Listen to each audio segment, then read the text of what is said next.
মহান বিজয় দিবস উপলক্ষে বরিশালে সর্বসাধারণের জন্য উন্মুক্ত করে দেওয়া হয়েছে বাংলাদেশ নৌবাহিনীর আধুনিক যুদ্ধজাহাজ অদম্য।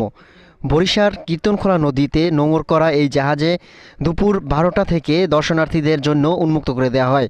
উন্মুক্তের পরপরই ভিড় লক্ষ্য করা যায় জাহাজটিতে। শিশু কিশোর থেকে শুরু করে সব বয়সী মানুষই আগ্রহ নিয়ে ঘুরে দেখছে নৌবাহিনীর এই শক্তিশালী যুদ্ধজাহাজ।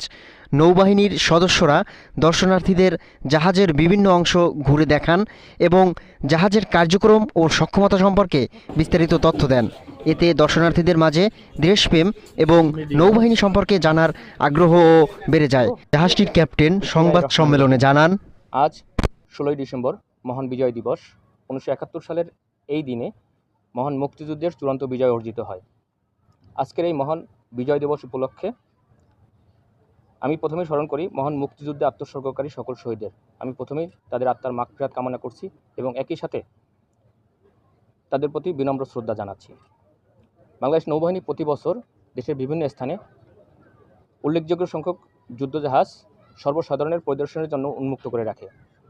এর অংশ হিসাবে বরিশালে বাংলাদেশ নৌবাহিনী জাহাজ অদম্য সর্বসাধারণের পরিদর্শনের জন্য উন্মুক্ত রাখা হয়েছে।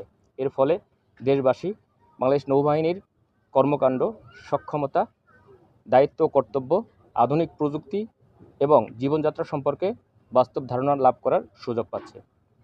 বিশেষ করে এই কার্যক্রমের মাধ্যমে তরুণ প্রজন্ম জাতীয় স্বার্থে এবং দেশের সমুদ্র সম্পদ রক্ষায় বাংলাদেশ নৌবাহিনী কীভাবে কাজ করে এ সম্পর্কিত নানাবিধ তথ্য জানতে সক্ষম হচ্ছে। ফলে তারা দেশপ্রেমে উদ্বুদ্ধ হয়ে ভবিষ্যতে দেশ সেবায় এগিয়ে আসার অনুপ্রেরণা পাচ্ছে, যা আমাদের জন্য অত্যন্ত গর্বের বিষয়।